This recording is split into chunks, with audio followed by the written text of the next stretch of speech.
Thank you all for tuning in. Now, I can't promise you the outcome that you're gonna get from watching this, but what I can tell you, if you apply what you're about to learn, this will change your financial future. If you're here, it's probably because you're ready for change. And what you're gonna learn in tonight's training will do just that.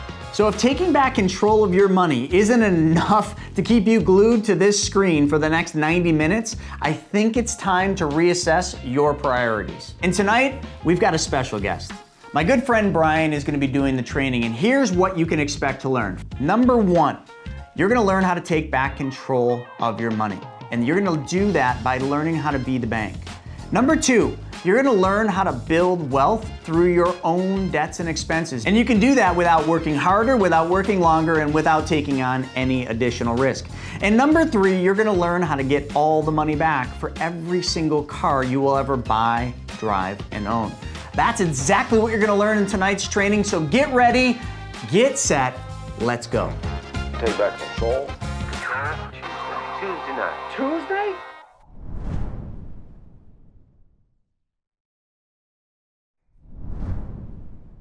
All right, so welcome everybody to the Money Multiplier presentation of and we call it Take Back Control Tuesday, because really what this presentation is about is doing exactly that, taking back control, mainly of your money. But a couple of things that I look at when it comes to control, there's three things mainly. So a quick question to get this thing rolling is, what are three things in life that you believe that we should control or should want to control? The first one is money, like Donna just said. So money is that one thing that I believe we should control, because most people spend their life trading time for money, working for their money, instead of having their money work for them.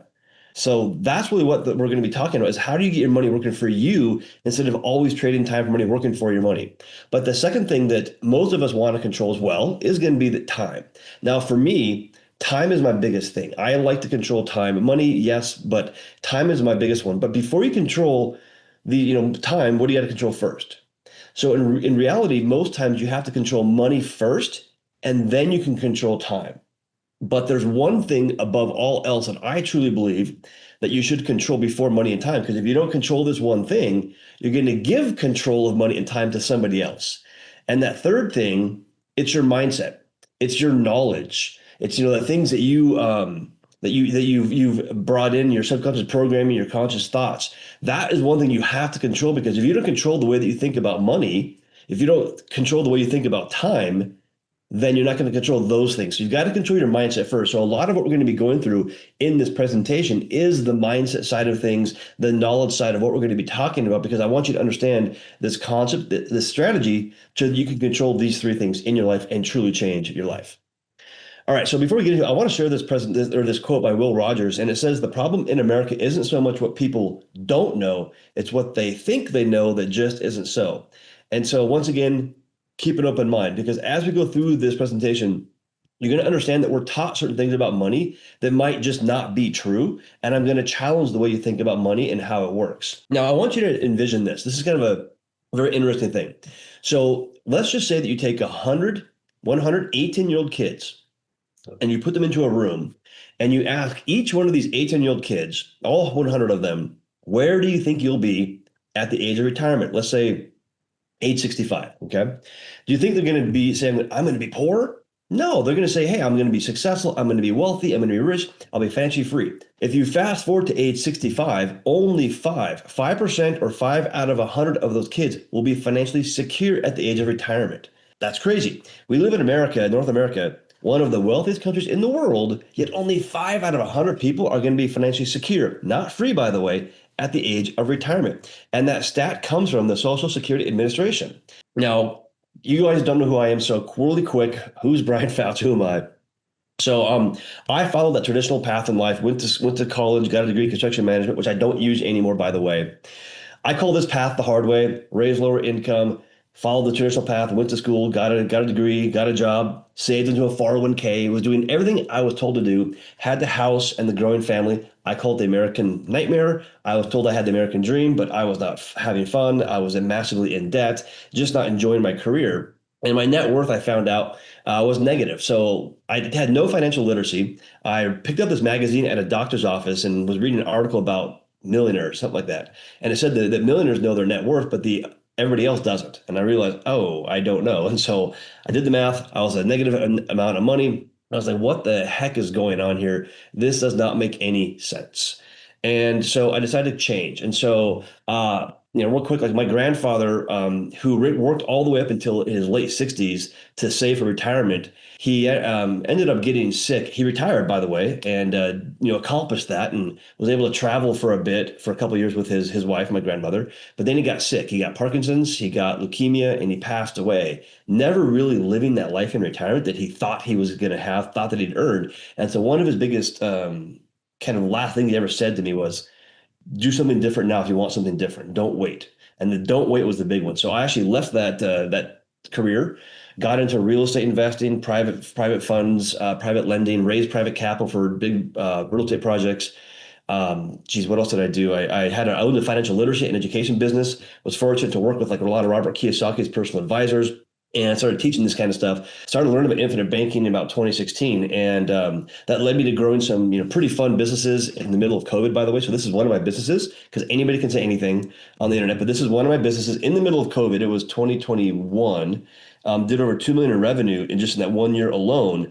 And what we're going to be talking about here today was what allowed me to do this, by the way. So as I said, my big thing is not really, I don't like to control money, is time. And so we have a lot of experiences. So like my family and I, we've been in Whistler, Canada, Alaska at our cabin up there. My parents have a cabin up there, property up there. Arizona. Just got back from Puerto Rico actually this morning, 1 a.m. And so I'd love to be able to control my time and stuff, but this concept allows me to do that. And by sharing this concept with others, which is what I love to do, it's my passion. I've been able to speak on a lot of fun stages, private masterminds, and really helped a lot of people, thousands of people do this concept. And so I'm kind of excited to be able to share it with you guys here today. So let's kind of get into it. So the thing to understand, though, this is not a new concept. What we're talking about here has been used for generations, hundreds of years. So as I said, Robert Kiyosaki, right? Robert Kiyosaki talks about this concept in his book, Second Chance.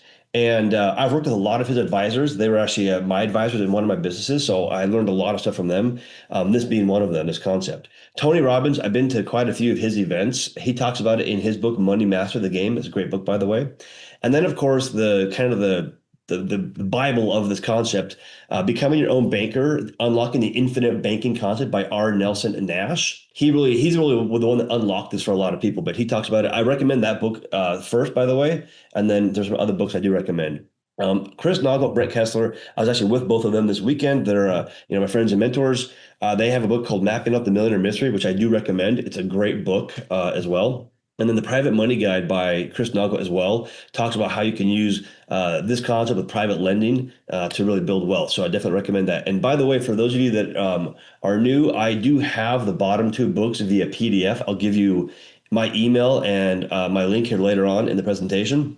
And you guys can get a copy of those ones. And also, by the way, just keep this in mind too. On this presentation, there's nothing to buy. I'm not selling you anything. But if you do want to, talk to me personally about this after the fact, by all means, I'll give you a link that you can do that. But yeah, once again, there's nothing to buy on this. All this stuff, we just give it to you. So yeah, if you guys want these two PDFs, let me know. I'll give you a link to get those. Who has used infinite banking throughout history? This is a good thing to understand. All right. So Jim Harbaugh, he used this, the college that paid him. He's one of the highest paid football coaches of all time, college. He was paid through this. And if you understand how they did this, it's amazing what they did, because the college will get paid back everything they paid him plus like 3 times. So it's crazy. This gentleman, you may have heard of him before, Joe Biden. So he has 6 of these policies. They disclosed that quite a while ago, by the way. Walt Disney, so it's kind of cool story with him. He was trying to start Disneyland and he couldn't because nobody would give him financing. This is back in early 1900s, I believe. But he ended up using this concept that he had to be his own bank and started Walt Disney or Disneyland, which is kind of weird. So without this concept, we might not have Disneyland as we know it today. Ray Kroc, he used this concept as well to fund the kind of the growth of McDonald's during the first 8 years when he partnered with the McDonald's brothers and eventually took it over. Pampered Chef. So she used this to create the Pampered Chef, which is kind of crazy because I was using something here last week and I ran some little device in the kitchen and it was Pampered Chef. I was like, that's kind of crazy. But then, of course, Warren Buffett acquired that and it's worth like $1.5 billion right now. It's crazy. And then, of course, a lot of wealthy families, the Morgans, the JPs, the Chases, the Vanderbilts, the Rockefellers, they all use this. They don't really tell you how they use it though, but at one point I was doing a presentation. It's kind of a quick little story, but I was doing a presentation in front of a very high level mastermind group, millionaires, some billionaires in the room. And I was talking about how wealthy families use this concept to create generational wealth and how I believe they did it. And in the room was, the show Shark Tank. It was the first shark on the show Shark Tank, the first guy. And he came up to me with his business partner and they said, "Hey, you're right. We're doing this." And the business partner, his name was Mark, he sat me down and he went through how he's using this concept, infinite banking, to create generational wealth and how pretty much anybody else can do this as well. So it was pretty cool to have like sort of not justification, but, validation of what I believed they were doing. They were actually doing it. So yeah. All right. So really quick before we get into some of the meat of this, I want you to understand what will infinite banking do for you and what it does. So one, creates guaranteed generational wealth day one. It allows you to control your money and let it grow uninterrupted, compounded for the rest of your life with guarantees. I love the word guarantees, but it grows uninterrupted for the rest of your life. It takes control of your money away from the big banks because do you trust the banks? Do you trust Wall Street? Trust them? Of course not, right? Kind of a crazy question, but it puts that control in your hands because who here wants to control your money? Well, of course, we all want to control our money. It protects your money from lawsuits, from bankruptcy, from divorce and court orders and creditors in most states. So who here wants to protect your money, wants to keep it safe? Yeah, we want to keep our money safe, right? And then, of course, it allows you to be the bank for things that you may normally use a bank for. So think of things like investing into real estate, college, cars, homes, investments, retirement, all of those things. But you get all of these benefits at the exact same time. Not one or the other, but all of them at the same time. Now, real quick, kind of a funny little analogy about why we talk about the mindset side of infinite banking. So bicycles. Who here's ever rode a bicycle? Well, most of us have. If you haven't, no worries, doesn't matter. Okay. But kids learn how to ride bikes quickly. But when you learn how to ride a bike, and then let's say 10 years go by, you can typically hop on a bike and ride it again, right? You can typically do that. But what if the bike did not work the same way as it did originally? So this is called the backwards bicycle. You can go and Google the video. It's pretty funny. But it's called the backwards bicycle. So on a normal one, you turn the handlebar to the left, the bike goes left. Makes sense? Makes sense. But on the backwards bicycle, it's the opposite. So you can see the gears right there. When you turn the handlebars to the left, the tire goes to the right. And in the video, the guy falls over all the time, right? And he can't ride it. But once he starts to practice and retrains his programming of how a bicycle works, suddenly he's able to ride the bicycle. Now, here's the crazy thing. What happens when he gets back on the regular bicycle and tries to ride that one? Doesn't work the same way it did anymore. He can't ride the regular one now because he learned how to ride the backwards one. So it's the same thing around money. The way we think about money today might not be the way that we should be thinking about money. So we're going to be challenging the way to think about money because once you learn the new way, it's sort of hard to go back to the old way of thinking about money. Same with the backwards bicycle. And what we're going to be talking about here in this presentation is where does your money go first? That's really kind of one of the things we're going to be changing. Now, a question that I've learned and I've had to really kind of, I've coached other people on this kind of stuff, but why aren't more people successful? 5%, remember the 5% thing? But why aren't more people part of the 5%? Okay, why isn't it not 10% or 15%? Well, here's the mysteries of money. So there's things that kill wealth. One is taxes. Now, I don't mind paying taxes, but I'm a lot happier paying less. But if you're not playing the tax game every day, you're losing that game, to be honest. Inflation, called the hidden tax. If your money's not working for you, it's losing value. Volatility. You have your money in the markets or in something that's volatile that you do not control, it can destroy your wealth. Interest. The average family, this is years ago, it's probably higher now, but they paid around $18,000 to $20,000 per year in interest alone. That's for an average family, by the way. Not like if you're a higher net worth, it's even more. So interest kills wealth. And then of course, mindset. Following that status quo, the Joneses. Fear or FOMO is a big one. Life in general, creates that mindset. And then what we're taught through life creates that mindset that can destroy wealth. So really quickly, I want you to understand what money is. So what is the definition of money? It's just a means of exchange. That's all it is. Unfortunately, today we have fiat currency, which just is the value is backed by the government, not by anything tangible, but it's just a means of exchange, a tool. What company uses compound interest? Now, when I ask this question, most people will say banks use compound interest, but they don't really use it. They actually charge you interest, but they don't use compound interest themselves. Because if you give your money to a bank, do they just sit on it? Well, no. They have to pay you a bit of interest, but they're going to put that money into motion. Money in motion makes money. Okay. So most businesses or companies don't use compound interest. They may pay us sometimes, but they don't use it. Now, are your dollars worth more today or in the future? Well, think about it. How much would $1 buy you in a candy store 20 years ago versus today? It's very different, very different, right? They're worth more today than they are in the future. Will taxes go up or down? Well, in most cases, they've always gone up. Okay. So they don't typically go down. So we know that if they're going to go up in the future, we want to make sure that we're not paying taxes in the future. We want to pay it now and then have our money grow tax free. Would you wait to eat bread or drink milk? Now, this is kind of a weird question. So if you would you go and take some bread and milk, put it into the freezer, and then take it out 5 years later and then use it? No, right? But guess what? That's what we do with our money. Because if you have something like a retirement account, like a 401k or an IRA, you're doing exactly that. You're taking your money and you're putting it into the retirement account and you can't use it or touch it until down the road. Maybe it's grown a little bit, but inflation, taxes, all of those things are going to eat away that growth. Additionally, with like a 401k IRA, are you paying taxes on the seed or the harvest? Well, if my money's more valuable today than down the road, I want to pay taxes on the valuable dollars. So let's say you're a farmer and you go buy $5,000 worth of seed, and then 6 months later you plant it, right? And then 6 months later you harvest it for, let's say, $50,000. Would you rather pay taxes on the 5,000 or the 50,000? Okay. In most cases, and by the way, there's no wrong or right answer here. I'm just asking to get you guys thinking. But in most cases, it's going to make a lot more sense financially to pay it on the 5,000. Okay, on the 5,000, right? Well, now let's quickly look at how money flows. So if we're going to become our own bank, we've got to understand how banks work, how money flows through them. So I want to take a very simple banking transaction that most of us are used to, which is buying a car. Most of us have bought a car, whether it was with cash, whether it's with a bank loan or something. We understand that process of buying a car. So let's say that you're going to go buy a car. Let's just say the car is $25,000 for simple math. Doesn't matter what kind of car it is.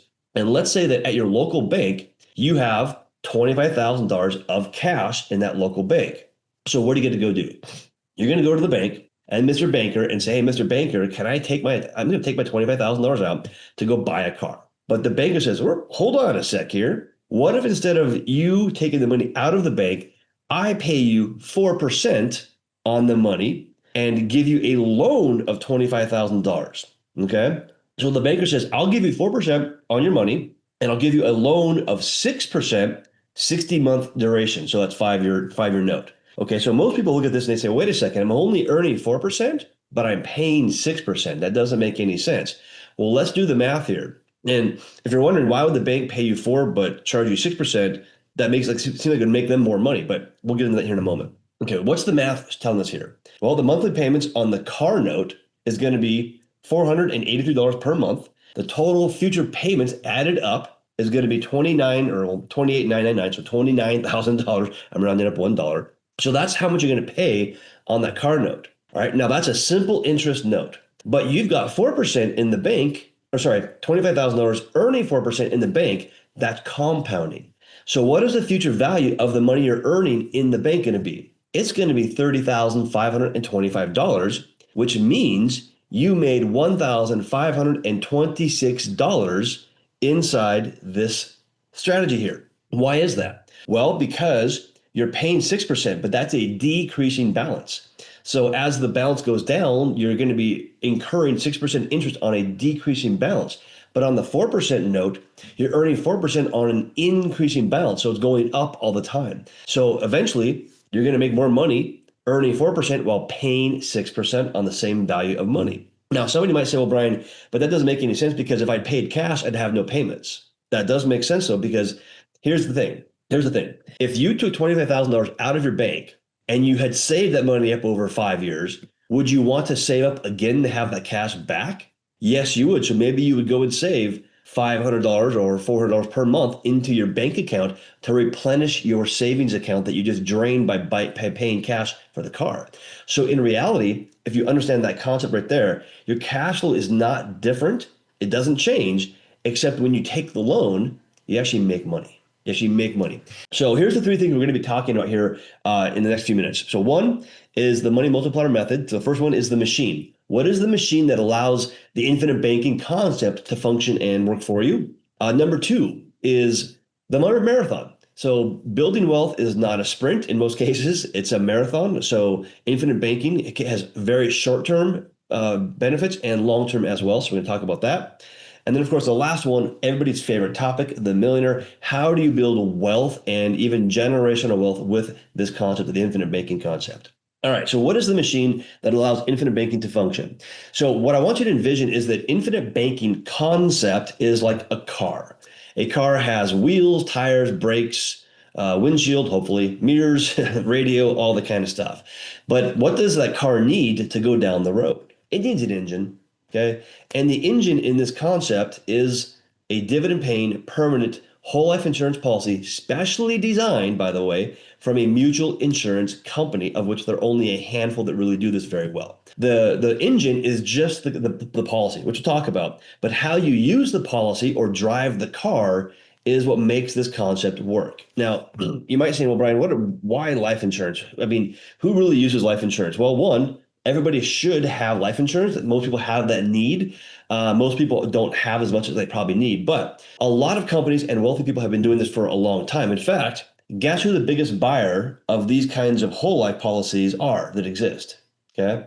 Bank-owned life insurance, by the way, big banks own more life insurance, this kind, by the way, than they do real estate and buildings combined. They own so much whole life policies, it's crazy. It is insane. So we're going to be doing the same things that banks are doing, by the way, with your money. Yeah, so banks are one of the biggest buyers of this. But once again, I want you to understand that the infinite banking concept is how you use or drive the car, whereas the engine is just the policy that we specially designed for you. Okay. All right. Now, one thing I want you to understand is how money flows. So this is how money flows for the average family. Now, I mentioned this already. So I went through and showed you this one here. I showed you how money flows with a bank. Okay, you can make money while earning 4% while paying 6% because you are the bank. Now, here's the thing. In this example I gave you, who owns the bank loan, who owns the car, and who owns the bank itself? The bank owns the loan. The bank owns your car because they have your title until you pay it off, and they own the bank. So now what we're going to be talking about is, guess what? How do you own everything? All of this stuff you see on the screen here. But to understand that, you've got to understand how money flows. Now, let's look at, first off, a bank. How does a bank transact your money? How do they handle your money? So let's just say, as an example, that you give $100,000 to a bank and they're going to pay you 4% on that money. Well, that's a liability to the bank, right? They owe you that money. It's a liability. So do they just sit there on that money? Of course not, right? They don't do that. What do? Well, maybe they lend it out on a mortgage at 3, 4, 5% amortized. By the way, amortized mortgage of 3% is actually more like a 13% simple interest loan, by the way. So those interest rates are not true, in my opinion. But they loan it back out on a home. Maybe it's an amortized 3% mortgage that is actually around 7 to 10% in reality. But guess what? The seller of that home, when they get the proceeds or the cash, do they sit on it? No, it goes right back into a bank again. What's the bank do?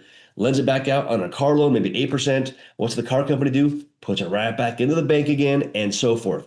Maybe they lend it back out on a home remodel. Maybe it's a HELOC, something like that. But what's the contractor do? What do the employees do? They put the money right back into a bank again. Bank puts that money right back into motion. They do it. Maybe it's a debt consolidation loan, which are horrible. And then maybe the credit card companies put it right back into the bank again. So the whole point you have to understand here is your money is always in motion. Money in motion makes money. So they're always moving your money. But most people just sit on their money, or it's not working very effectively for them. Now, why does a bank do this? Well, they're paying you 4%, but they're creating a bunch of assets with your money to the point where, guess what? They're making almost 500% more off of your money than they're paying you. That's incredible. Okay. Now, if you're saying, well, that doesn't make any sense, banks don't do that. Well, guess what? You can go to bauerfinancial.com and they'll actually tell you on this website how much banks make on the money you leave there. It's between 400 and 1,300%. And you can go back in history and you can see how much banks have made on the money that you leave there.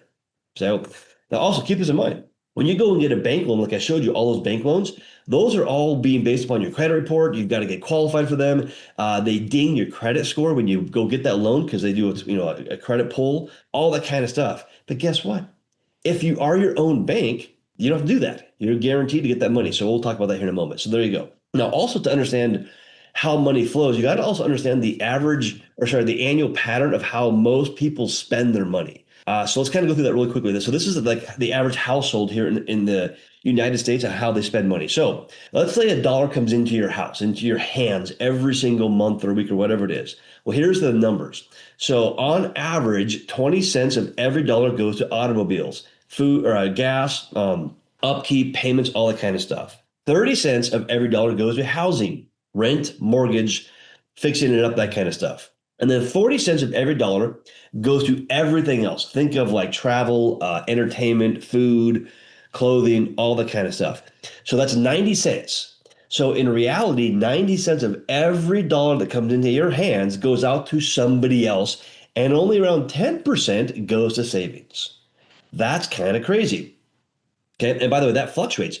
Before COVID, it was like a negative number. During COVID, it went up a bit and then it came right back down again. So yeah, so it's going back and forth. So I'm not a financial planner. I'm not going to sit here and talk to you about your your savings, right? Because when you go to a financial planner, and I've worked with them before, back when I had a job, they would talk to you about your savings. How do you put it in the market and make more money off of it? But in reality, what we want to do is control more of your money by being the bank, not just your savings, but the other things. Because guess what's in the other three things? Auto, housing, and everything else? Interest. So let's look at the interest. So let's start with your savings. Okay. Now, as I said, on average, people spend 20 cents of every dollar on automobiles. But here's the thing. 5 cents of that 20 cents is interest. So what if you recaptured that interest back into your savings instead of into the bank? Okay. That goes into your pocket now. I mentioned housing. Now, housing, 30 cents of every dollar goes out, right? To the mortgage company, banks, that kind of stuff. But here's the crazy thing. 25 cents of that is actually interest. That's an amortized mortgage rate, by the way. And by the way, if you rent, it's actually nothing. You can't recapture it. So on housing, let's say we capture 25 cents back into our savings. And last is everything else. Now, generally speaking, 40 cents goes out to everything else. And of that, I don't know, 5% of that is interest. So let's just say that we would capture 5 cents of everything else. So what we've done is we have gained back control of the money by putting it somewhere first, by controlling it first before it goes back out to somebody else. So once again, that's what we're going to be showing you. I'm going to show you how this works. But as you can see, the more you can control your money, the more wealth you can build, because you're going to have more control of that money in the from today and also the rest of your life. All right, so let's look at how you can get all the money back for every car that you'll buy, drive, and own. Now, I like classic cars. So let's look under the hood on how these work. So remember I said that the engine that allows infinite banking to work is a dividend-paying, specially designed whole life insurance policy from a mutual insurance company. So what you're going to see on the screen here is what is called it's called a tabular detail that you'll see inside a illustration. But let's kind of break this down really quick. So a couple things. Premiums. So a lot of people say when they hear the word premium, they think an expense. But what you're going to see here is we're going to call these deposits, premium deposits. Why do I say deposit instead of premium? Well, when you have a premium or like a car insurance, when you pay that bill, it goes out and there's no value that you can use right off the bat. With infinite banking, when you deposit money, you can borrow back out of the policy right away. So it's a deposit because you can use it right away. Also, you're going to see age. So there is going to be age right here, and you're going to see death benefit. Well, age doesn't really matter as much with infinite banking. Yes, it does matter, but it's not as important because of the infinite banking angle of these policies. But age doesn't really matter. I have clients from 1 week old up to 80 years old, by the way. Okay. Death benefit. Most people when they hear life insurance are thinking, oh, this is death benefit. But in reality, the death benefit is kind of a side conversation. It's a side benefit. It's not the focus, because we don't want to focus on the death part of this. We want to focus on the living benefits, which is what's called the cash value right there. You can see it right there. That's what we can use out of this thing for the rest of our lives. We can borrow and stuff like that. So that's what I want to focus on. All right, so let's look at the machine. All right, so in this example, we're going to deposit $10,000 per year into an infinite banking specially designed whole life policy, okay? Okay, I'm just going to call it the policy. We're going to deposit that every year. You can do it annually, monthly, quarterly, but I'm going to use annual here just for simplicity. All right. So as we do that, what's going to happen is we're going to build what is called cash value. Now, these numbers in the screen here are very, very, very conservative. Normally, they're a lot higher, but I want to be very conservative to show you the power of how this works. So every time you do that, you're going to deposit money, you're going to get cash value, and you're going to earn dividends on this for the rest of your life. Those are going to come in every year. They're going to compound for the rest of your life uninterrupted. Okay, so that's why you're going to see this thing getting better and better, and you'll see this in the next example even more. But now let's say, hey, I want to go buy a car. Okay, so I put money in this for 3 years. At the end of year 3, I'm going to go take $25,000 out. It's called a policy loan. It's guaranteed. And I'm going to go buy a car. You can see how the cash value is growing, and then we show it going down. Now, the cash value doesn't really go down, but the amount you can borrow out goes down. But the cash value is still in the policy earning dividends. Now, since you're your own bank, are you going to pay back your own banking system? Of course you would. You're going to be a responsible banker. We're all going to be responsible with our money, right? So in this example, I'm going to pay back my policy loan at $500 per month. Okay. And I'm going to do it over a 5-year note. So 60 months. So you see it right there, $500 per month is $6,000 per year. Now, what does the math look like so far on this policy? Well, we put in $70,000 as premium deposits. We also put $30,000 back in via the policy loan. That's $100,000 we put into this. But here's the thing. We also took out $25,000 of cash. So we had that in our hands and we controlled that $25,000 in cash. So that means in reality, we put in $75,000 into the policy. Now the 25 went to buy a car, but it could have gone to go do anything, by the way, college, investments, whatever. But in this example, car. Now the cash value you'll see here is $67,000, which means we put in 75, but we still have access to 67, and yet we own a car outright. So we've recaptured 91 cents of every dollar we've put in. Now, this is where it gets even more powerful. So let's look at the next set of 7 years. So in year 8, I decide, hey, guess what? I don't want to put in any more premium deposits. You can do that, by the way. So no more goes in. But since we're earning dividends that compound for the rest of our life, the cash value will continue to go up. Now, in year 8, let's say that your 16-year-old daughter is now wanting a new car. So you go get her a used car, because I'm not going to buy her a new car. I'm not crazy. So I go get another car for $25,000, but I do the same thing. I pay it back with interest, $500 per month, $6,000 per year. Now, what does the math look like? So in years 8 through 12, we put in $30,000, but we took out $25,000. So in reality, we only put in $5,000. But if you look between years 7 and years 12, the cash value, our cash value that we have access to, went up by $23,592, yet we only put in $5,000. Now, here's where it gets real fun. So let's look at the math here for a second. How much do you put into this policy in these 12 years? $75,000 plus $5,000 is $80,000. How much is the cash value worth it is your liquidity? $91,000. Yet, what have you also done? You now own 2 cars outright, yet your net worth went up by however much it is. So that's the power of infinite banking. And once again, this is a very conservative example here, but you can do this with, doesn't matter. You can do it with college. You can do it with investments, with real estate, which, by the way, increase your cash flow. So there's 3 rules when it comes to infinite banking. So rule 1 is pay yourself first. Rule 2, recapture.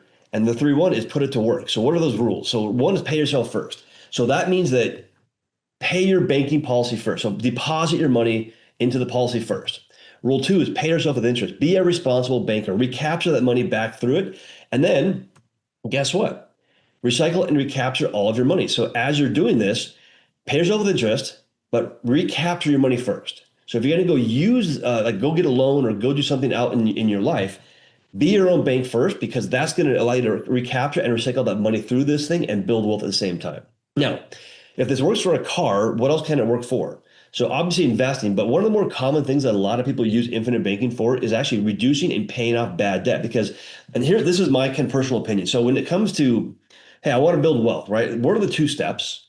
Or I want to change my financial situation. What are the 2 basic steps? Now, this is simple, not easy though. Well, step 1, get rid of bad debt, because bad debt destroys wealth. Step 2, put it to work, okay? Don't perpetuate the bad debt cycle. If you pay off the bad debts, which we're going to show you how to do it, Now you put it back to work. So what most people are doing is working for their money very hard and then give it to somebody else, banks, financial institutions, whatever, and not building wealth. So first step is work hard for your money, get rid of the bad debts, you're not paying it, and then take that money and now put it to work for you so that you can eventually stop working so hard for it. It's 2 steps. So the first step is this right here. So let's kind of get into this example here. So in this example, this is a chiropractor doctor, 45 years old, has 9 third-party debts. He has $478,000 of total debts. Total payments on that are almost $6,000 per month, or almost 70 grand per year. Now, if you say, well, Brian, I'm not a doctor, I don't have the kind of debt, or how is he even doing this?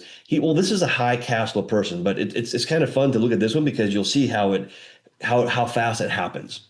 Okay. Now, if you're not making, this doctor makes, a few $100,000 per year. If you're making 100,000 or 50,000, it's the same thing. It's just math. Okay. Now, if he paid this debt off like he's scheduled to pay it, it'd take him 19 years to pay all of this stuff off. That's a long time, by the way. So let's look at how infinite banking is going to change this. All right. Yeah. Total debt right there. It's crazy. Now, in this doctor's example, he's going to open up a policy. He did, and he's going to deposit $25,000 into this policy. Now, you might say, well, Brian, where's he coming up with 25 grand? I don't have $25,000. Well, this is just his numbers. Your numbers are your numbers, right? His numbers are his numbers. So we would work with you on your numbers, but where's the money coming from? So this doctor was putting a lot of money into things like kind of 401ks, other kind of vehicles like that, mutual funds, some other buckets. And he didn't really like that because he wasn't experiencing the growth that he thought he would. So all he really did was he took money from this bucket over here and redirected it into infinite banking. So his cash flow did not change at all. Keep that in mind. His cash flow did not change. He just moved money that was flowing to this bucket, like a 401k, into the infinite banking bucket. So in this doctor's example, he puts in $25,000 deposit, and he has immediate access to around $14,863 of cash value that he can borrow back out. So that's exactly what he does. He borrows it out. He pays off the Discover card, the Lowe's card, and part of Nordstrom's. So his monthly payment went down by $448, which means that he's recaptured $448. So remember, recapture and recycle, okay? So 448. So what's he do with the 448? Well, I'll show you, because you don't want to let the 448 just go out and not work for you. You want that money to work for you. So that's year 1. In year 2, so some of his debts went down because he's still paying on his debts, by the way. Keep that in mind. So you'll see his debts went down. So the private loan, BMW, West Marine, they went down because he's still paying those things. Okay. But his cash flow still has not changed. So in year 2, he puts in another $25,000, but you'll notice now, look at the cash value that he now has access to from the 25 is now $16,571. Now, by the way, when I build these policies, he probably would access debt year 1, not 14, but probably like 20 some thousand. I build them a bit more aggressive. But once again, this is just an example, and it's conservative. We're this very, very conservative. Okay, so he now he has access to 16,000, but the 448, he recaptured that back. Okay. So that was equal to $5,374. So he recaptured that money. So the total cash that he now has at the beginning of year 2 is $21,945. So what's he do? He borrows it out, takes the cash, pays off the Nordstrom's, Wells Fargo, private loan, and part of the BMW. Once again, guys, his cash flow has not changed at all at this point. But look at his debts. They're just going down faster and faster. Now his monthly payment has gone down by $1,917. So year 3, it's the same thing. 25 goes in, cash value jumps up by 25,000 and change. The payments of $1,917 back to himself are $23,004. So the total cash that he has available to borrow out and use is $48,545. So what's he do? Wipes out BMW, West Marine, and part of the condo. His monthly payments have now gone down by $3,677. So he has recaptured quite a bit of money so far. Now, one thing I want you to understand is the marathon. This is the marathon part of the presentation, okay? So how much did we put in so far in 3 years? $75,000. Loans, $55,000. How much is left in your policy? Because remember, this is called a dividend paying whole life. These are paying you dividends. The more money you put in, the more your dividends grow and compound. So, but we're taking money back out though.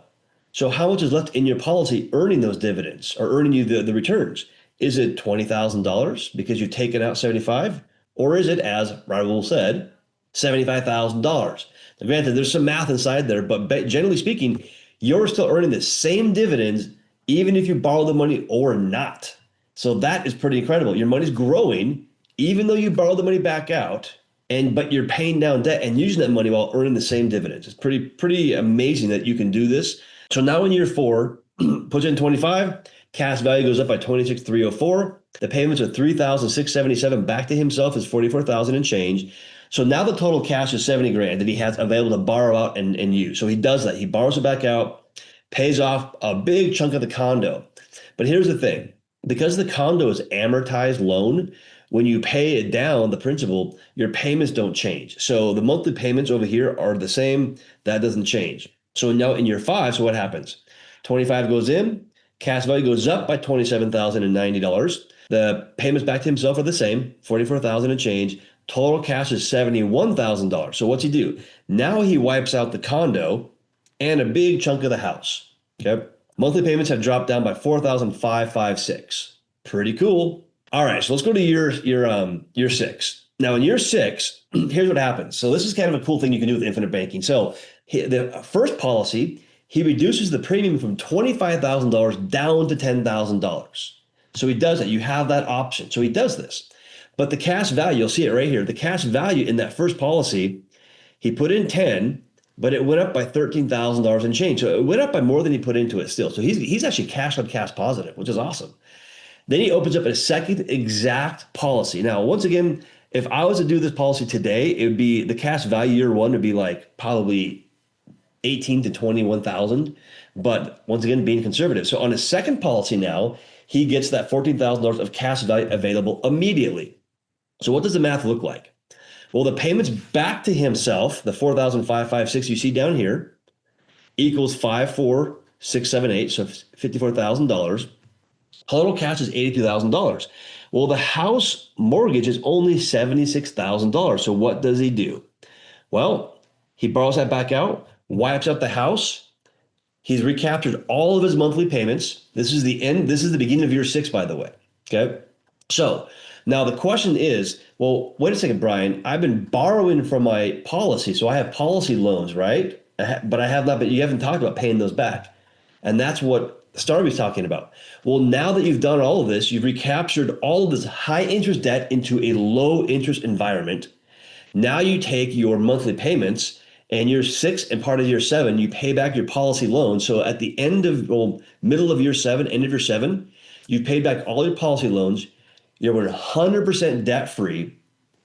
You did it instead of 19 years, you did it in 6.5, 7 years.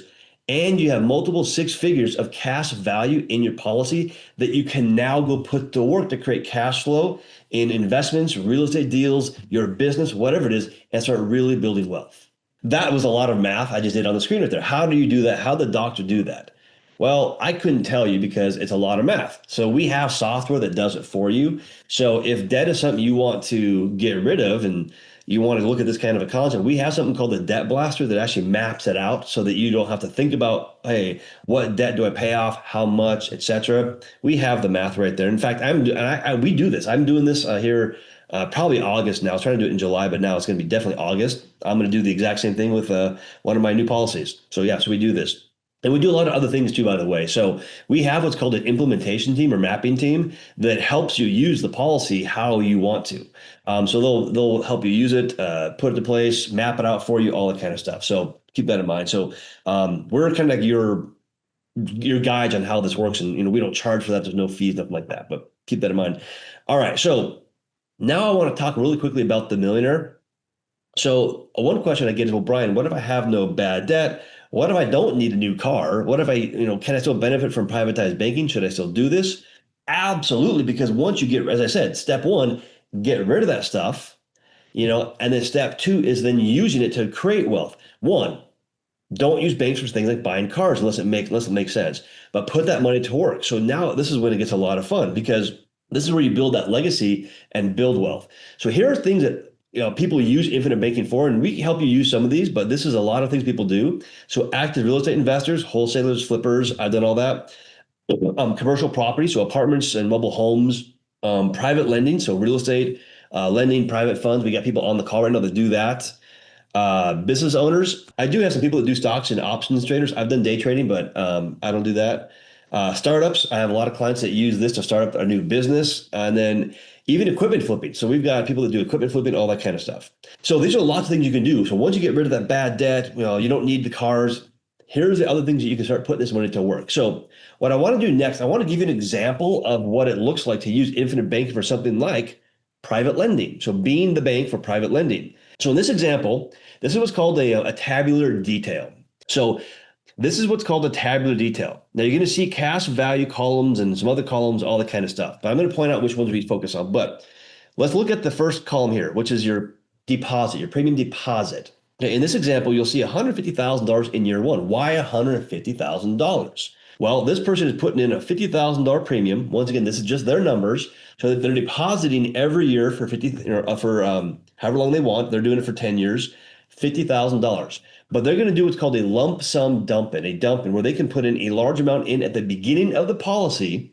In this case, $100,000, so 100 plus 50, just to get the cash value going. So that's the second way that you can actually capitalize the policy or get the cash value high, is what's called a dump in.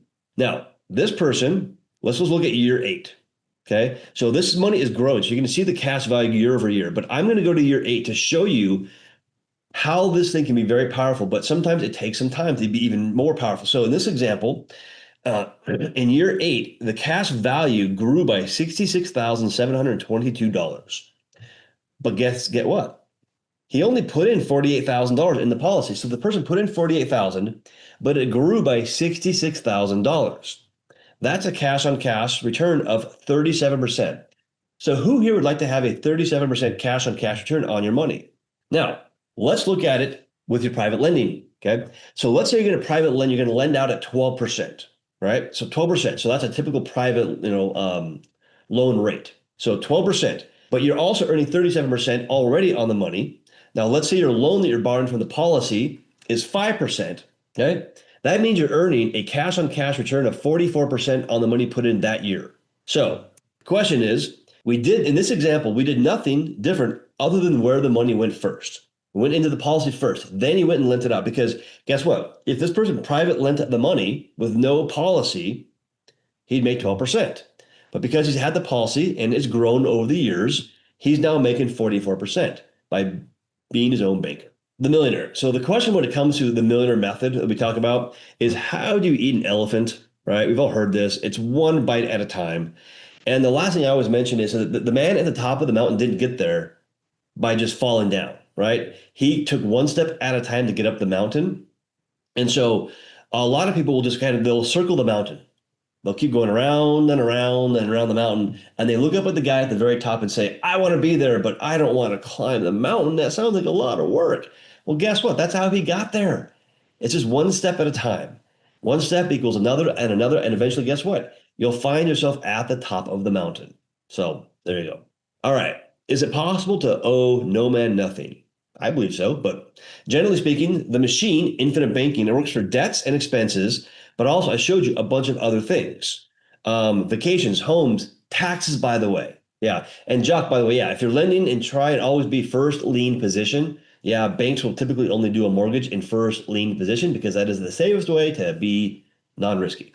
So one thing I want you to understand is the power of compound, the power of interest. So remember the doctor and his homes. So real quick, if he had just paid back the home and the condo as he was supposed to, right? Here's the math.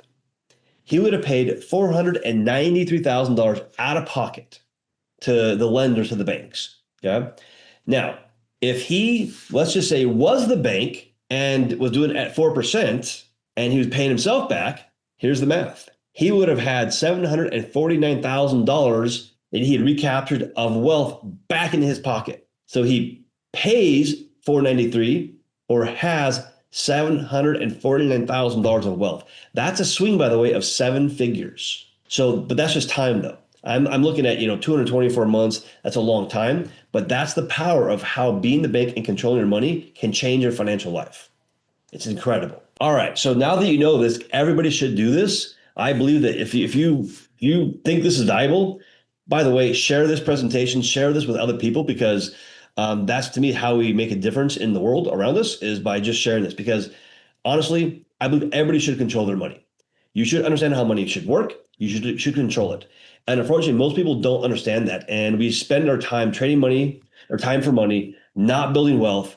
And I did that for way too many years of my life. And so it's kind of why I get kind of passionate about this, is, try to share this information with other people. But if you want to hop on a call with me and go through this, by the way, I have more slides. We're not done yet, but my link right there is brian.beerownbanker.com/TBCT. So you can go and grab a time on my personal calendar right there. Now, I always like to share this slide. It always makes me laugh because I've been talking about trading time for money and getting your money working for you. So a lot of people, too many, by the way, are the person on the bottom. You're actually working for your money. You're a slave to the money. But on the top, when your money's working for you, it's a lot easier. It's a lot more fun. And infinite banking can help you go from the bottom to the top. So death benefit, I'm going to talk about that here for a moment. The loans, by the way, they don't have to be repaid, but I'm going to talk about those. The internal values grow tax-free. So as those dividends come in and build the cash value in these policies, that's growing tax-free. You don't ever pay taxes on that unless for some reason you cancel the whole thing, but that's very rare. But yeah, you don't pay taxes on these things. The policies, as I said before, they are exempt from judgments and liens in most states. So it's a protected asset. By the way, there's, and I've seen this, I haven't seen it, but I've heard about it. So remember the juice, O.J. Simpson, right? Remember when he was on trial? Maybe you don't remember that, but when he was basically bankrupt, but he was still kind of paying his attorneys and things like that. And so come to find out, he had whole life insurance that was protected and was using that to go and pay for his expenses during that whole time. So that's kind of crazy. And then tax-free income and retirement. So that's some things you can do with it. So let's kind of dive into how that works and how the loans work, how these policies work for you. So generational wealth. That's one of the coolest things about this. It's why a lot of wealthy families do these things on their kids when they're born. As soon as a kid is born, they get a policy day one. The reason why is this. Look at the math on this. So in this example, this is a 42-year-old female. She puts in $20,000 per year for 5 years and then drops it down. She does not have to drop it down, but she did. But in year one, puts in $20,000. The death benefit is $325,000. Do the math on how many times that is versus what she's put in. So God forbid something happens. We don't want things to happen to people, but life does happen, and it does happen. So something happened to her in that first year, roughly speaking. Her family, her beneficiaries or whatever she wants are going to get, what is the math on that? 15 times what she put into it, something like that, something crazy. That's incredible, whatever it is, right? But now look at this. In year 5, she has now put in $100,000. The death benefit has grown. So by the way, the death benefits in these things grow over time. They don't go down. They don't stay flat. They grow over time. It's actually $483,000, almost 5 times what she put into it. But look at this. She drops it down in year 6 to $3,000 and change. But look at the death benefit.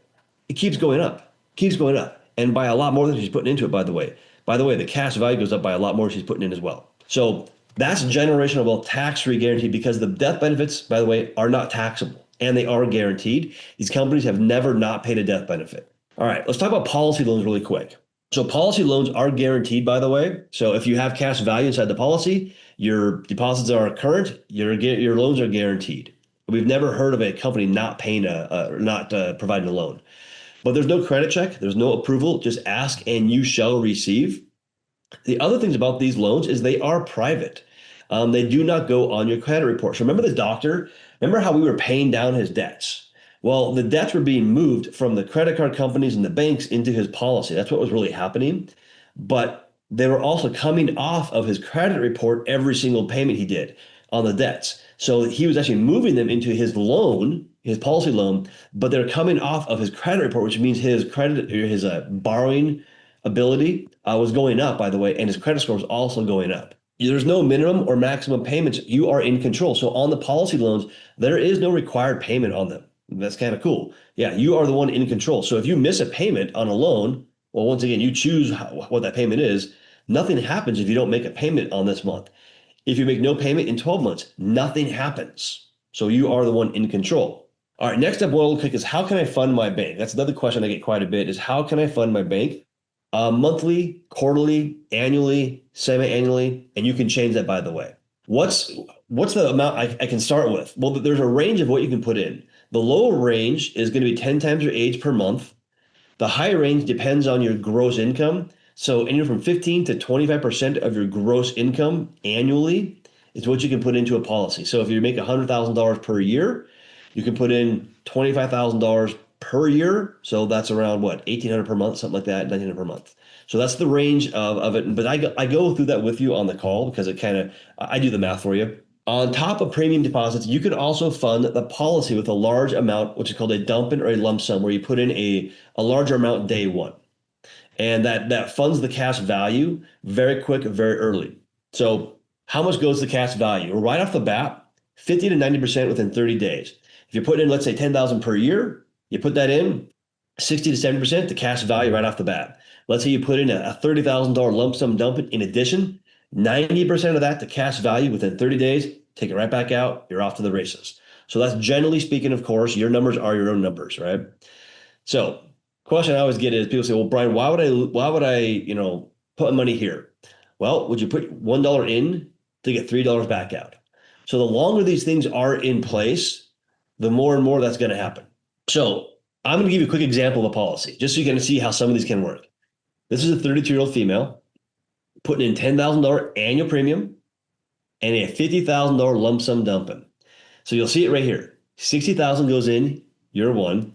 At the end of the year, and by the way, you'll see a guaranteed section and a non-guaranteed section. The non-guaranteed, which includes dividends, and the guaranteed numbers too, is what we focus on because these companies have paid the non-guaranteed every year they've ever existed. They've never not paid the non-guaranteed. They've never lost money, and they've never not paid a death benefit. So there you go. So we look at the non-guaranteed section, but this person has $55,000 in the cash value section at the end of the first year, including dividends. They put in 60, access to 55. But check this out. In year two, they put in 10,000 deposit, but the cash value went up by $10,607. They're already cash on cash positive in year two. But look at this. Look at year 11. They decided to drop the premiums down. They don't have to, but they decided to drop the premium down, deposits down to $3,000, but the cash value goes up by $10,590, more than 3 times what they put into it. Cash on cash, positive. That is what makes infinite banking amazing. That and lots of other things, by the way, but that's pretty cool. So this is a quote by Warren Buffett. It's not my favorite quote, but I put it in here because it says, if poor people would just do what the rich people do, they wouldn't be poor anymore. Yeah. My way of looking at this one is if poor people would just have the mindset of the rich, they wouldn't be poor anymore. Because it's not about doing what the rich do. It's the mindset that you have to have along with it. Because if you do infinite banking without the right mindset, I wouldn't recommend it. You've got to have the right mindset, which is just knowledge and experience and that kind of stuff. So, but I always put that one in there. But once again, guys, a scheduled call with me, brian.beyourOwnbanker.com/TBCT, or just grab my email at brian@chrisnaugle.com and we can hop on a call.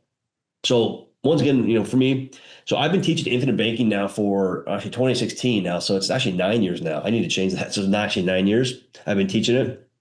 We here at the Money Multiplier and the BYOB team, we have an entire team that works for you to set up infinite banking. So we're a team of over 40 people. We are one of the largest producers of infinite banking policies. It's all we do, by the way. We've all come to this through our own journey. We're all investors. We're all entrepreneurs, business owners, that kind of stuff. I currently have probably over 100 clients right now in underwriting. So I work with a lot of clients, and I have some on the call right here too. We also provide ongoing support and services. So if you need help, you have a person you can reach out to. You can text me, you can call me. You're going to have other people on our team that you can call and reach out to. We are here to help you, and there is no cost to you for doing that. There's no fees, nothing to go just to get this process started. There's no fees, nothing like that. Just keep that in mind. One of the last questions I get quite a bit that I will cover is IUL or indexed universal life or variable universal life infinite banking? No. Just generally speaking, no, it's not. IULs and term insurance pay some of the highest commissions. Keep that in mind. We take a big cut in commission to do infinite banking, by the way, about 70%. But it's just something we believe in. And people say, well, Brian, that's BS. Why would you take a 70% cut in commission? Well, one, I'm not trying to sell you anything, first off. Second, I would not give a traditional policy to my parents, my brother, my sister, or my best friends. So if I wouldn't do that for my own family and my own friends, why would I do it for you? Makes no sense to me. So yeah, so we do what we do for our own families for you as well. We only do infinite banking. Yes, we can do term insurance if it makes sense, but most times it doesn't. But yes, there you go. And then in life, only two things happen. We live and we die. So the question is, are we better off with or without this concept in our lives when we're alive and when we are not alive? Yes, of course we are. So kind of old quickie. So how, for me, when I first came into infinite banking, I first heard about it. I was there's two people and I was the guy on the left, right? I was like, you know what? I don't need to do anything. I'll go and I'll have my buddy do this. Like I'll have a friend of mine do infinite banking for me, and that's what I did. That ended up costing me about $200,000 in future value by doing that. Huge lesson learned. I didn't go with the people that knew what they were doing. I went with a buddy of mine who said he did, but did not know. Huge lesson learned. And so group two is those ones that, hey, when you come across people that, that have the knowledge, that have the experience, that seem to know what they're talking about, follow them, learn from them, and then when it makes sense, leverage that expertise. Now, obviously, yes, I am talking about us because I believe that we are the best. Actually, I was at an insurance company's event this weekend in Puerto Rico, and we're the top people at those companies and we're only doing infinite banking. And so those companies, so they like us, but our clients love it as well because obviously we're doing right by them. But yeah, I mean, I was group one. I went alone, right? That was very interesting. I actually lost if I did the math on it, about 6 years. So group two, let's hop on a call. Let's just kind of see what you want to accomplish. What are your goals, and how can infinite banking help you accomplish those goals? Answer your questions, and let's just see if infinite banking is a fit for you. Because I'm here to tell you that it is not a fit for everybody. I will never tell you that it is.